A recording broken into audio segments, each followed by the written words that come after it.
I would get exposed to these amazing clinical tools, and I would think, oh my goodness, this is what I should be doing, and I would understand things about the brain and understand what I had not, those unseen things that are happening inside of us, and that the processes in which to disrupt patterns that are negative in a person's life. And then I would get exposed to the miraculous, the supernatural. I would have encounters with God that were so life-changing. And I'd swing over here and I'm like, what am I doing over here? This is where growth and healing and development occurs. But it wasn't until I realized that God was the God of both. Wow. And I began to find that middle space, and I realized, Lord, you're actually filling my tool belt with all of these aspects of who you are. And it's my job to tune in and to use the micro skills of counseling to understand the person that you're setting in front of me, and to begin to pick the tools, using discernment, using listening and things that we can talk about, but being able to pick the tools that are going to be best to start stabilizing that person and letting them experience the fullness of God's design. Hi, welcome to the Havilah podcast. I'm your host, Havilah Cunnington, and I'm really glad that you're here. We've been having this really informative, powerful conversation around faith and mental health. And listen, it's a new conversation for the church. Myself, I've been in this conversation for almost 14 years personally, but I think it's an important conversation. And we've had some unique guests along the way. And I'm really, really excited about today because we're going to have a conversation with a spirit-filled psychologist. Her name is Dr. Stacy. Let her talk about her life and who she is. But I'm thrilled that she's here. And I think this is the perfect ending to this series to really merge our faith, the Spirit of God, along with mental health and medication and all the things we've talked about. So, Dr. Stacy, thank you for being with us today. Oh, absolutely, Havilah. It's a joy. It's an honor to have you. Now, Dr. Stacy, I know I'm using that as your credentials, but I'm curious, what put you in this field, or how did you choose that? And kind of tell us a little bit about yourself. Sure. Well, I would say, going back about 30 years, I would say I got my associate's degree at a community college in psychology. So I wasn't the greatest high school student. For those that are watching that might have a dream in their heart and feel like who they are is it matching that dream, I would say go for it. I jumped in, learned a lot of great skills in studying and education in the community college space. And then as I found out that I really loved people. So I wanted to understand people. And I remember at a young age having, I could almost sense and I had some insight into the unseen processes of things that no one was talking about. And I remember, sensing certain things, and I was the one that would point the elephant out in the room all the time as a kid. I was one of those kids, and even as a young adult. Do you mean like people's behavior? Well, just going, what about this? And why are we doing it this way? And can we talk about this? And it wasn't always, I didn't always have answers. So I sought that in education. And when I was studying psychology, I actually realized that I was interested in social psychology phenomenon.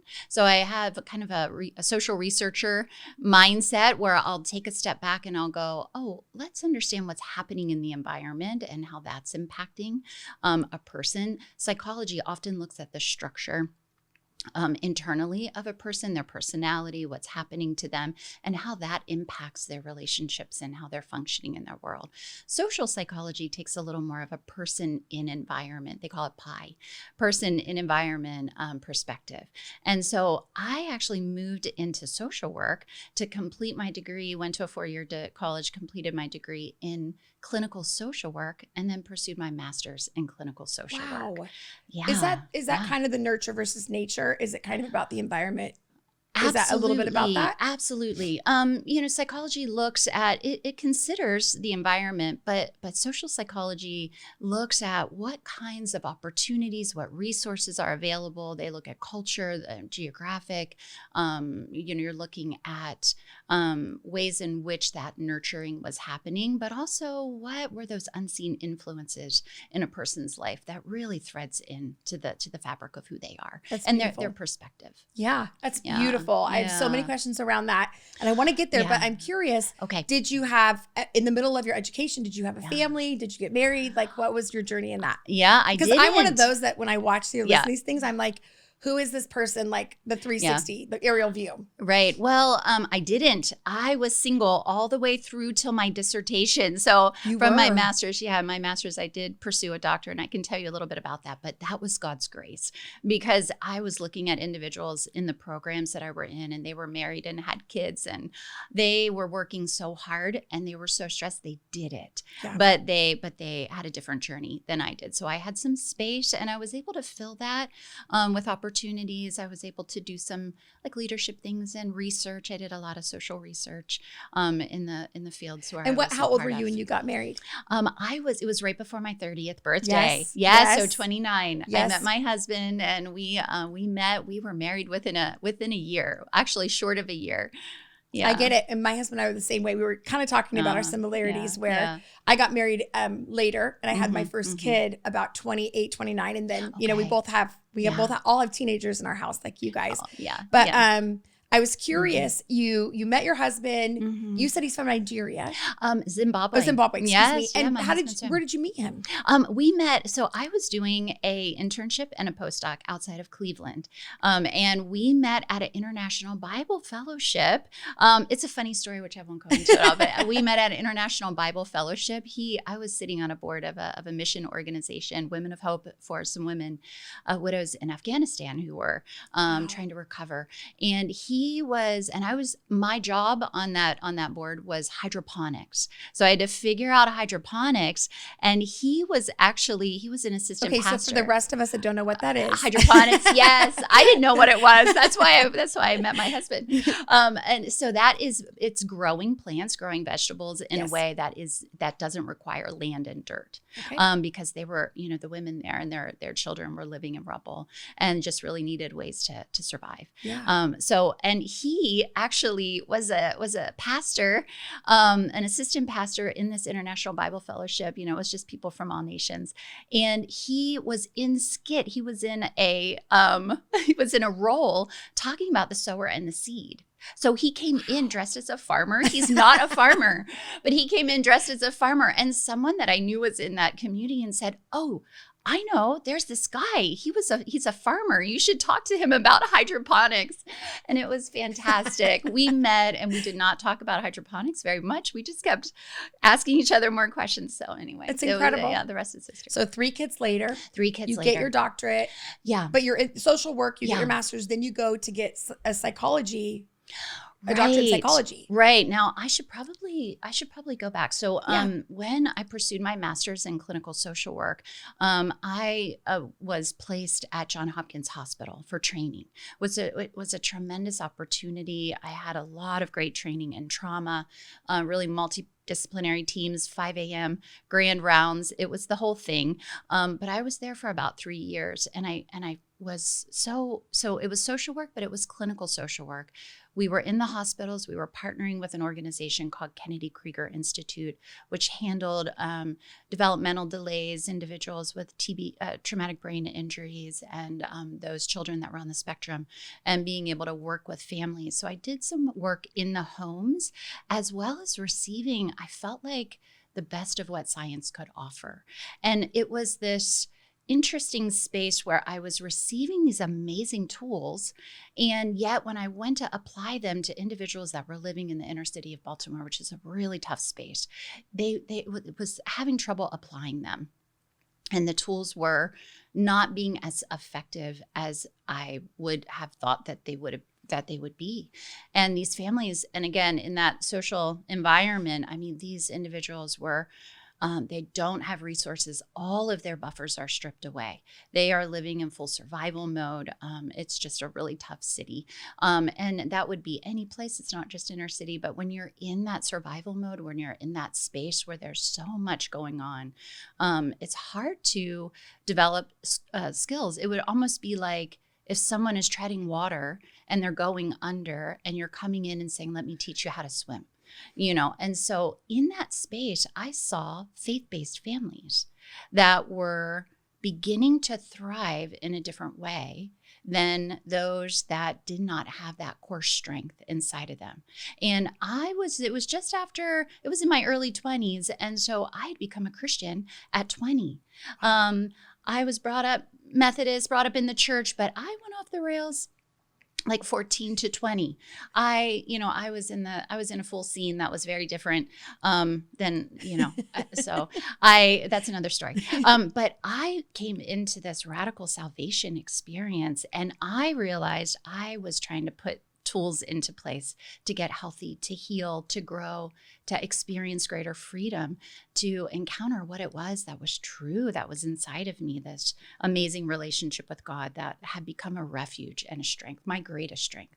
So as I was watching these faith-based families and I was experiencing these massive breakthroughs in my own life, I decided that I wanted to go on and pursue my doctorate in clinical psychology at a Christian university, which I had never been in a Christian community. I was like, wow, this is it was so great because I thought, wow, we are it was just a fantastic community of, it was at Regent University in Virginia Beach. So I went there and I stepped into a richness of spiritual formation. It was where I became spirit-filled and studied the word and grew and was exposed to a lot of, at that time, a lot of inner healing approaches. The Sanfords, Leanne Payne, Neil Anderson. I actually got to do some research with Neil Anderson with the Steps of Freedom. He actually even walked me through the Steps of Freedom personally with a purpose. Yeah, I was a puddle on the floor had a lot of doors to close. But I was exposed to all of this, as well as, restoring the foundations. While I was gaining clinical competence, I was understanding some of these spiritual dynamics that were important to that process of healing and wholeness, and being able to allow that person's faith and their sense of self, their identity in Christ to become really the strongest that it could be in order for them to then take on the tools that the God of science was providing as well. Wow. Yeah. That is profound. So were you in conflict as your faith grew into psychology? I think that there's the outsider view is that it's sometimes in conflict to what you're being taught versus your faith. Yeah, Havilah, it was amazing. It's like I swung like a pendulum, right? I would get exposed to these amazing clinical tools and I would think, oh my goodness, this is what I should be doing, and I would understand things about the brain and understand what I had not, those unseen things that are happening inside of us, and that the processes in which to disrupt patterns that are negative in a person's life. And then I would get exposed to the miraculous, the supernatural. I would have encounters with God that were so life-changing. And I'd swing over here and I'm like, what am I doing over here? This is where growth and healing and development occurs. But it wasn't until I realized that God was the God of both. Wow. And I began to find that middle space and I realized, Lord, you're actually filling my tool belt with all of these aspects of who you are. And it's my job to tune in and to use the micro skills of counseling to understand the person that you're setting in front of me and to begin to pick the tools, using discernment, using listening and things that we can talk about, but being able to pick the tools that are going to be best to start stabilizing that person and letting them experience the fullness of God's design. It's beautiful. It's beautiful. I know in my own life, it was only spiritual for so many years. Everything that was any mental or any battle was a spiritual battle, which I agree on some level until I was diagnosed with postpartum depression. Okay. And I went into an office with professional God, spirit-filled women, but I had a spirit-filled OBGYN and I had a spirit-filled counselor and those type of women that for the first time I saw were anointed to be in that position. Yes. And it was life-changing for me because I had assumed that the battle I was facing had to be won in the spiritual. And that somehow their education, who they were, was kind of this worldly experience that they, love God, but it's separate.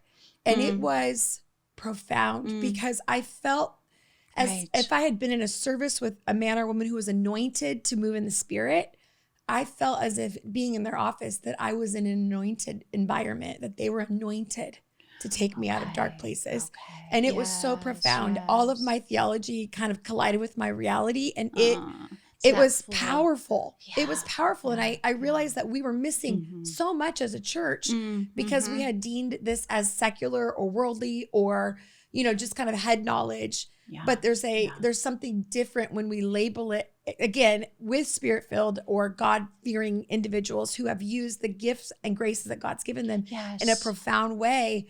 I just think we have to elevate that more and more. Not that they have somehow, they're not always spiritual leaders in certain ways, but they are anointed just as we are to do spiritual things. Does that make sense? Like they might be not the Lord, like the leadership in terms of the fivefold, but I would never put them in a hierarchy. I'd put them in a diversity of that there's a unique role in each of our lives. Does that make sense? Oh, absolutely. I couldn't agree with you more. And I remember getting glimpses of that too. Yeah. And I remember going, this is, it's the body. It's the God's anointing is on the body, and we are, meaning the body of Christ, and each one having various callings and gifts and anointings and graces. Yeah. And when we come together, it just, it's, it can't the eye can say to the toe, I have no need of you, and it's like, we need each other as a body. We are body, soul, and spirit. Yes, we are. And so our needs are going to reside in some of those places. The Spirit of God can reach soul and body, profoundly, but there's going to be those needs. And I think especially in the mental and emotional health space, that need for stability, for regulation, getting out of distress and into a place where we can actually begin to have that whole human flourishing. Yeah. That I think God desires. I do too. Yeah. It's profound. Yeah. And then I would go into an altar call and God would do all the work I've been doing in a counseling office for 6 weeks would just be done in 30 minutes. I know. And it's really profound. It's almost like he doesn't want to be put in a box. It's almost like, I just want you to do what I'm asking you to do. Right. And it took humility to do both. Yeah. So I love that. Did you start to merge those, or how did that work in your life? Because I know you're having this individual personal experience of being spirit-filled and encountering God. How did you start to merge both in your world? Yeah. Oh, it's still a journey at times. But I think it is a place of surrender. And as a clinician and as a client, or those that are, receiving health services or face-to-face with an issue that they're trying to overcome, it's that place of surrender and going, God, what's first? What are you hovering over? It's interesting. Havilah, sometimes I see this picture. I don't know why, I'm not from logging people, but I see a picture of like a log jam in water, and the water is stopped and there's all these various logs. And we look at this jam, and especially when clients are telling me the issues that they're dealing with, we get overwhelmed. We're like, there's so many things that I wish I could move or adjust in order to get this water flowing. But I've learned to say, God, what are you hovering over? Wow. Where's the grace that you are bringing for this person's life?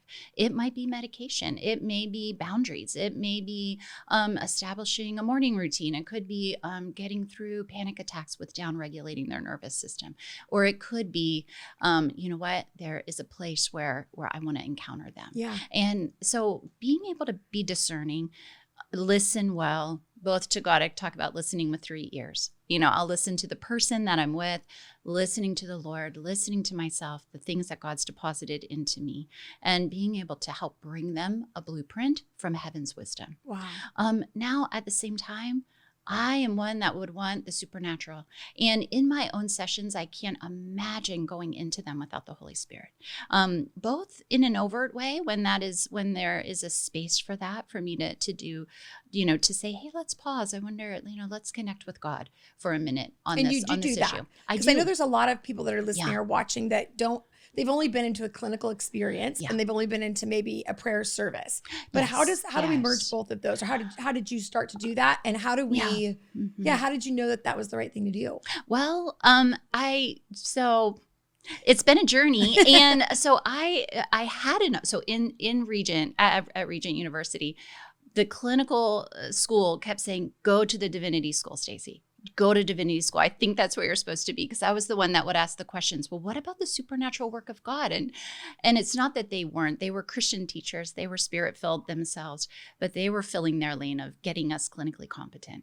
But I had all these questions, so I did go to divinity school. I took so many classes there at the same time, and and so I actually was able to be ordained. So I'm an ordained pastor. Who would have thought? But I am able to operate in a pastoral counseling role as well as a clinical role.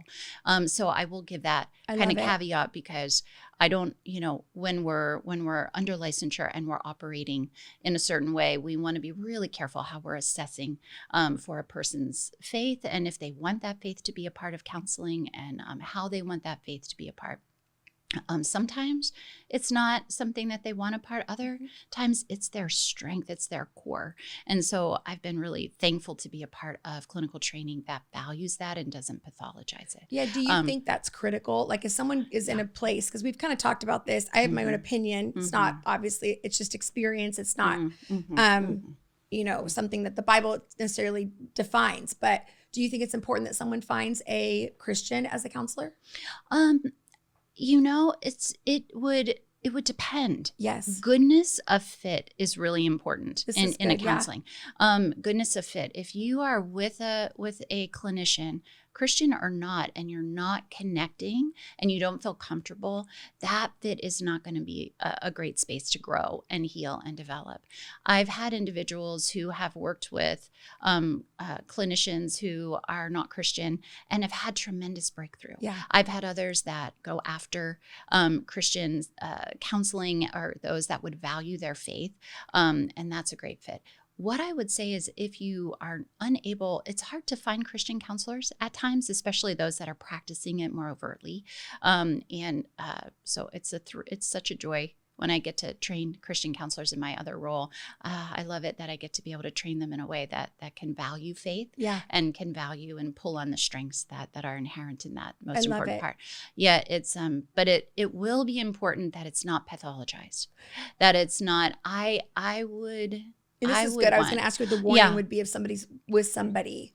Right. If you're starting to hear that a tone or a connotation that someone's faith is negative, or questioning or assuming. I think another thing that I often hear, because as counselors, we get a lot of clients on the other side, in the chair side of us, that have experienced negative that have had negative experiences in the church, that have had encounters with spiritual abuse or moral failure, various kinds of things where that hadn't been unpacked for them. And sometimes counselors are hearing that, and they're hearing this portion of Christianity that's not the whole, but they're hearing that a lot. And so many times they may come out of a bias, thinking that someone's faith is toxic, or maybe watching out for them for spiritual abuse. But it's enough that it could undermine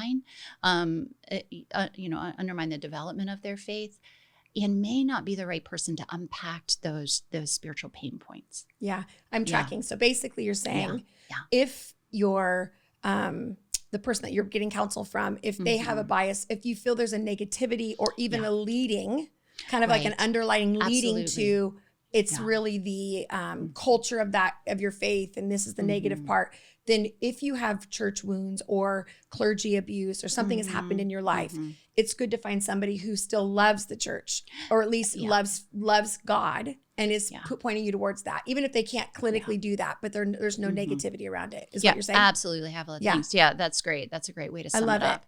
Because I think even a piece of integrating spirituality is for the clinician with the client to gain a spiritual history of that person. What's been their journey? What's been the milestones, where they're the markers, the stones in the road that are like, God's been faithful. He revealed who he is, who I am, these deposits in us. But then also understanding the pain points of disappointment and confusion, and places where they're desiring to grow and maybe feel stuck.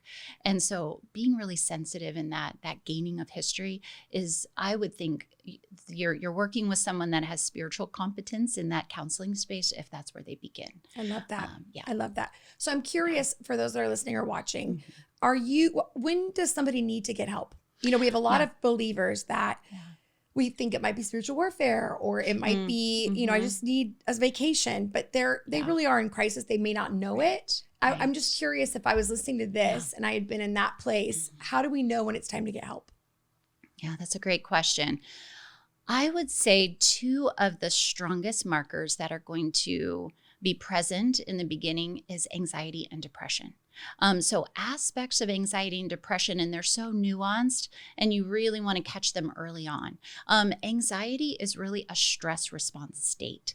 So we operate hopefully in a place of calm, and then as we, you know, stress isn't the enemy. Stress makes us stronger. It builds our capacity, but we flex in and out of those stress response states, and then we come back to a place of calm. In anxiety, it's usually someone is facing stress or toxic stress in their life where they're not able, the flexing isn't happening. They're stuck in this high stress response state, and it's impacting their body. And depending on their journey, there's thoughts that could be occurring that are not helpful or are limiting or are fear-based. And so being stuck in that stress response state is anxiety. And when we're stuck there, we start to feel it in our body. Usually some of the earliest cues are our body cues. If we are feeling like we're revved up, we are having trouble sleeping, we can't, I call it down regulating, but we can't calm down. We're feeling like we're running on a motor, thoughts are getting stuck, and we're in these feedback loops. These kinds of things are the early signs, if not, you know, moderate signs of anxiety.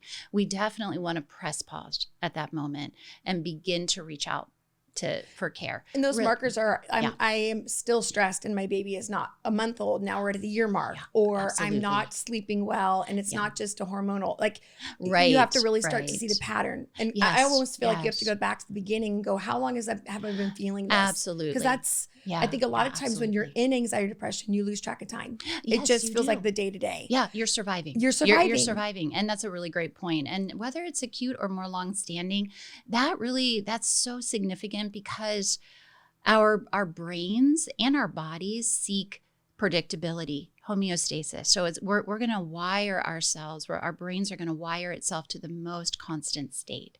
So if we are in anxiety or depression for a longer period of time, it's becoming organic. It's starting to occur in our body more intrusively, naturally. And those thoughts can darken. They can get negative, or the thoughts can get fear-based and, blown out of control. And so that's the prevention end, is catching it early, but absolutely trying to evaluate, how long is this happening? I love to connect with self, and be able to say like, hey self, what's happening? What's going on? What's my strongest thought most days? Wow. What's my strongest emotion? What's my strongest thought most days? What's my strongest emotion? Yes. Those are excellent markers. Right. And even in the beginning, just like, hey, I'm feeling things. I'm going to become aware. I'm going to connect with myself. And I would say with compassion and curiosity, rather than evaluation and judgment. That's only when we connect with ourselves and we're like, what's wrong with you? Why can't you get going? That you should be able to overcome this. That kind of evaluation and negativity, which is really easy for our brains to help. We are natural reconcilers, and our brain wants to reconcile things. So placing the blame on something is a very easy way. It's harder to surrender into compassion and curiosity. So I want to get that right. So if we're feeling anxiety, and I want us to talk about the markers of depression too, just for those that are listening. Absolutely. We will label it as it's my kids, or it's my time of life, or and we're kind of reconciling that to a situation or experience or something. And then I want to make sure I get that right. Yes, absolutely, Havilah. It's ultimately, we're not curious or compassionate about what the real part of it might be. We're just labeling it to a situation. Right. Well, I would say even in self-awareness, we're going more in connection with ourselves than even the situation. So it could be, I'm having this sense of frustration. I'm having this anxiety. This demand feels way more than I have to give, or whatever that might be. And it's hard for us to be compassionate with ourselves and to be curious. And when I say that, it's just, that's a shame. Great, shame. Right. Oh, and to feel like we're failing, to feel like, especially, and I should say, in that when we're stuck in that stress state too long, that's when we shut down. That's when depression starts to occur. And I would say more shame occurs around depression, because it's that sense of, Why can't I get going? My motivation is low. I don't enjoy anything anymore. And it's cognitively, with our thought processes, it slows, it becomes harder.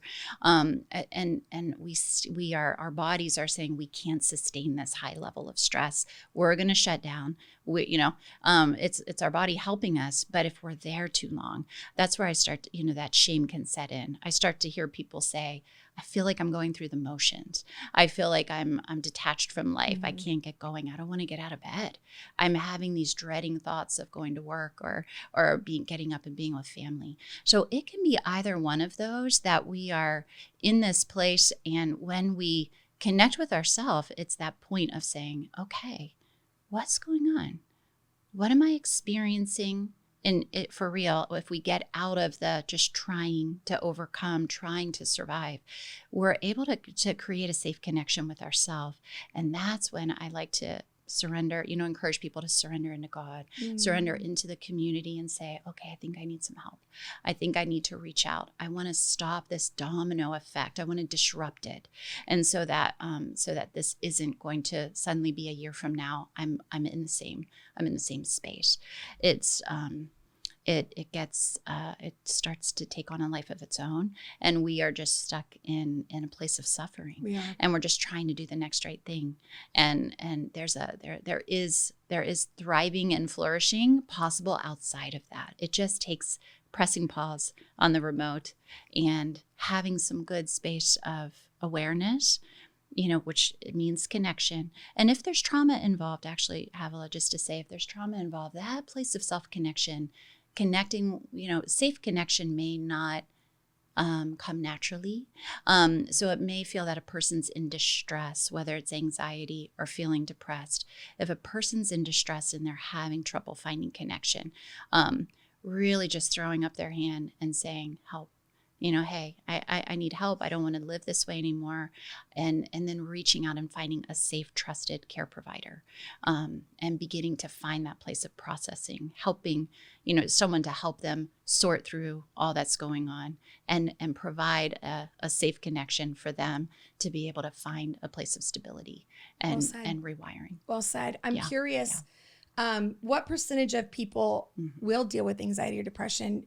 I look at it kind of as a minister. I travel and meet a lot of people, and it feels as if the majority are either have dealt with anxiety or dealt with depression or within the still battling it. Is it a high percentage of humans? Is it a human thing? Is it an American thing? What is it about us that has that? Yeah, it's there's a couple different factors. It is definitely. I'm going to ask about your social. I want to know about. I know. Well, culturally, in the West, we are much higher. We are we are on the go. We are information devourers. We pressure ourselves. The demands are high. So that high stress.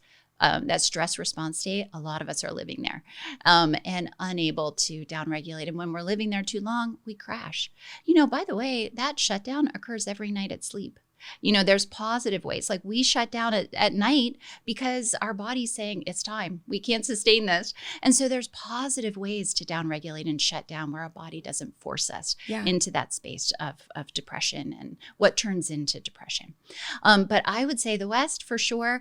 But this is a human thing. Okay. We are only designed to carry so much. We are only designed to process so much, especially if we're feeling isolated and alone and we're not in safe connection or community. And so it's a high percentage. And I would say it, after post-COVID, it got higher because we had a pause. Something else pressed pause for us. And we went, wait a minute, what's happening? Wait, I am suffering. I don't like the way I'm living. I don't want to live this way. And a lot of things came to the surface in society during that time, as well as we were closed in and isolated during that time. And especially with individuals living maybe in unsafe homes or unsafe spaces, that trauma and that crisis took on a whole different feel, a lot more intense. So we are seeing numbers that are really high. And I would say, especially with children and youth, we are seeing high numbers. I mean, even just depression numbers, anxiety numbers, the suicide rate has grown 400%. I mean, we're in emotional and mental health. We were in an emotional mental health crisis. I feel like we're turning a corner. But we are in this space where people are hungry for tools, hungry to understand how to gain stability and how to begin to build a life that they love and not just survive in a place of suffering. That's right. It's beautiful. Yeah. So Dr. Stacey, as we kind of close, I'm curious, what role can the church play when it comes to mental health? How do we do better? Yeah. And then I also would just love to know, this is kind of two questions, but what you would want to leave with our community that's listening to you and going, okay, I'm listening about mental health. We've been talking about this for a couple of weeks now. What's something that you wish every believer knew when it came to mental health? So starting with what the church can do better, and then what you wish every believer knew when it comes to mental health. Yes. Oh, Havilah, it's such a heartbeat of mine. I feel like I've been in this space of a bridge between science and academia and the church in the supernatural for so long. And it's a precious place for me because we need each other. We need each other. It is that whole tool belt.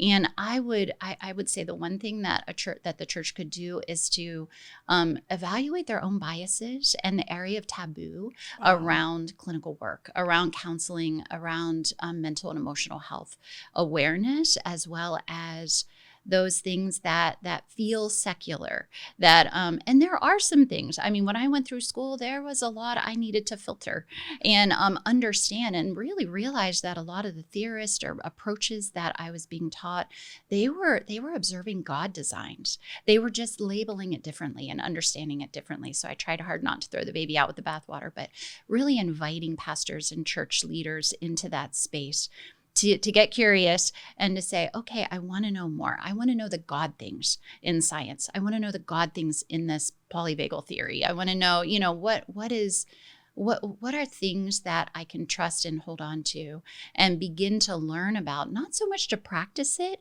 but to become aware of those that the flock of the people that they're leading, become aware of when to tune in, lean in, ask some good questions, provide referrals.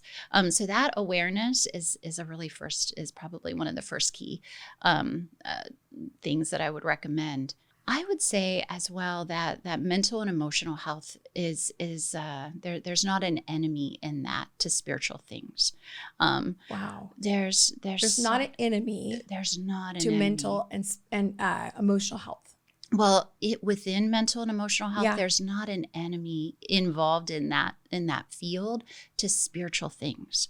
Many times we think the things of God and the things of man should be separate, and the things of science should be separate and could contaminate the things of God, where maybe there's spaces and places where that's appropriate, but more so, I just see the God of our body, the God of our souls, and the God of our spirits, and that He wants us to embrace all of that and not get too differentiated in our thoughts and our judgments against that. I would say as well for the church, helping individuals foster good relationships, safe connections. When we were talking about being in that stress response state, it's really interesting, a God design in that. One of the things, and this is even from evolutionary psychologists, they would say that coming out, when we're in a stress response state, one of our first things that we do is we detach, we separate, we disconnect, and we self-protect.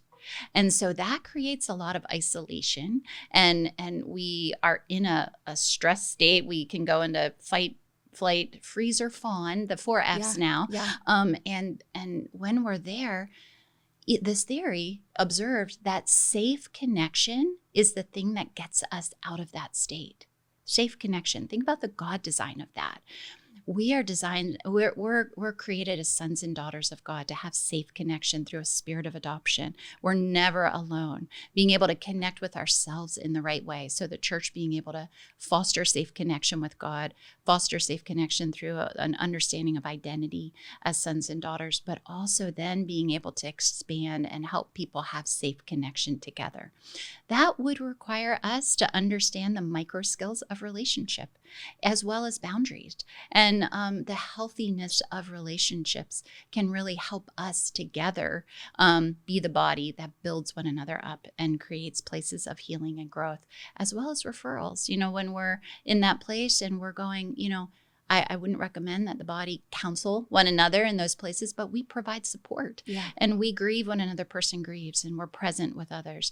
But being able to have a healthy relationship also includes, okay, when is this something that I'm recognizing that I need to refer them or suggest or have them get curious about what it might be like for them to seek care, seek stability in a different sense. I love this. And so just being able to get rid of the taboos, get rid of the bias, get rid of the stigmas. I think that's another thing, Havilah, is the stigmas that an individual will feel, that shame, that an individual will feel if they're experiencing something, especially more at a chemistry level. We haven't even addressed some of that. Yeah. If somebody's experiencing bipolar or real skewed perceptions that are resulting in irrational thoughts, and we get into a lot more toxicity of faith and relationships in those situations. When someone's in that space, to be able to help leaders recognize that, and in those places where chemistry is at work or it's turned more organic for them, to be able to absolutely redirect them to care providers and not over spiritualize that. So I want to stop right there because we're almost out of time, but this is critical. Yeah. As a leader, I'm a mandatory reporter. Mm-hmm. So if I hear anything that is a trigger of that goes beyond a safe environment for a child, I have to report that and let the parent listen. This is what I have to do. Mm-hmm. I think what you're kind of in some ways saying, there are markers of critical mental health moments where we as leaders need to identify and know this is beyond our pay grade and this requires more of a intervention, right? Absolutely. So I'm curious, probably just briefly, how would a leader know that they're not saying, let me just go to coffee with you. For me personally as a leader, if someone is ideating, if somebody they are in depression, they're clearly in depression. Okay. And it's not just a, you're gonna be fine, but how long have you felt this way? What's going on? Yes. It sounds like you need a safe place to hang out and talk to somebody. I also find that if somebody is, they're questioning everything. It's almost like their life is imploding internally, but they don't know why. I always want to say, maybe it's time to go talk to somebody. You're feels like you're pulling a string and everything's kind of coming apart. Right. But I'm curious, as a leader, what are things we need to listen for or tune into? And when is it time to, like you said, refer someone? I would say the first thing that comes to mind is irrational thinking. Okay. We all can experience irrational thinking. Our thoughts can get stuck in certain places that are rigid. Irrational thoughts are rigid. But if a person is stuck in an irrational thought process and that thought will not bow its knee to truth, like you could feel like you're getting on your hands and knees and begging this person not to believe something that, like paranoia can be irrational, even in mild ways, or beliefs about things that are rigid and stuck. That's a clear indication that chemistry is getting involved. Wow. And because if you think about, sometimes we know things by their extremes. So if you think about the diagnoses of schizophrenia or the symptom cluster that is involved in some of the more chronic kinds of mental health experiences, those things impact perception.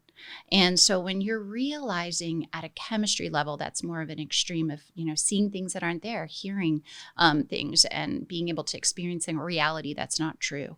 If we slide that down down into a moderate or mild space, individuals that are starting to experience a reality that's not true, or starting to go into places where their thoughts and their perceptions are rigid and skewed, we really want to intervene right away. And we want to be able to provide referrals and do that within a safe place, because if a person's in that space, they're not usually receiving that feedback with a lot of softness. So being able to handle that well, to really dignify that person, to ascribe worth to them in that encounter with them, and refer them, even going there with them, being able to help build that bridge and transition them to someone who can help adjust the perception, either through medication or stability if something's happening that can also be at a dysregulated state. I love this, Dr. Stacy. I think that it's really profound. You said something at the very beginning, which is a thought that will not bow down to truth. That's when we start. And I think it's really important. I think leaders get stuck in these loops with people as well. We love and care about, and we want to help. But we get stuck in the loop as well, to where we're counseling them every week and calling them out all the time and trying to talk them out of something that's not bowing down to truth. And we're trying to give them truth. And so I think a lot of leaders get burned out because they're trying to do something that's beyond, it's a chemical imbalance or something else. So I love that. Listen, this has been the most phenomenal conversation. I feel like we could have had 3 hours because we didn't even hit half the stuff on the list. But thank you for being here. I'm curious for our listeners. Can they find you? Do you do counseling online or in person? How does that work for you? I do have a small-ish clinical practice because I serve full-time as a director at a university here in the Master's in Counseling program. But I do, and so they can find me at Dr. Stacy. I could even provide my email or we'll throw a contact. it in the show notes. I love it. If people want to. And do you do tele? Do you have? Yes. Okay. Yes. Do telehealth or in person. Perfect. Yes. Dr. Stacy, this has been phenomenal. I'd love to have you back to talk about those connections relationally and what makes healthy relationships. Because I think there's a lot of curiosity around that. And like you said, when we are in stress, we detach and we become very, I think, isolated. So I love that we can talk more about bridging the connection between ourselves and with others. So thank you for being here. Absolutely, listen, you guys, this has been so helpful. I know we just scratched the surface when it came to this conversation about psychology and a spirit-filled psychologist having a conversation around mental health. I know there's lots more. I get it. I listened to it. I wanted to ask 18,000 questions as well. And we will get to more of that in the future. But I hope that you enjoyed this. If you know somebody, as you're watching this, that you're thinking, gosh, this would be so helpful for so-and-so, or I would like to save this so when I am leading others, I'm reminded of these key elements. Do that. Subscribe. Let us know that this spoke to you. And most importantly, if you are in a loop or a thought that will not bow down to truth and you are being told, listen, that's not really reality and you're not sure, then we really recommend you go see somebody. There's no fault in that. It's like going and getting your blood work done. Go get your blood work done. See if there's something that is, your body is somewhat betraying you or your mind is betraying you for a minute, and get that fixed so that you can become the healthiest person that God's called you to be. I also love the conversation we had about emotional and mental health not being disconnected from spiritual health, but working together. We'll talk more about that later because there's so much in that. Oh, yes. I just am so glad that you're here. I hope that you've enjoyed this series on faith and mental health. And if we didn't catch something that you wanted or you want to talk about, put it in the comments. Reach out to us. Let us know about the topic when it comes to this conversation, and we'll be sure and evaluate that and hopefully get that out to you. Listen, thanks for being here. Dr. Stacy, thank you for being here. Thanks for having me. It's been awesome. And you guys, until next time, have a great day.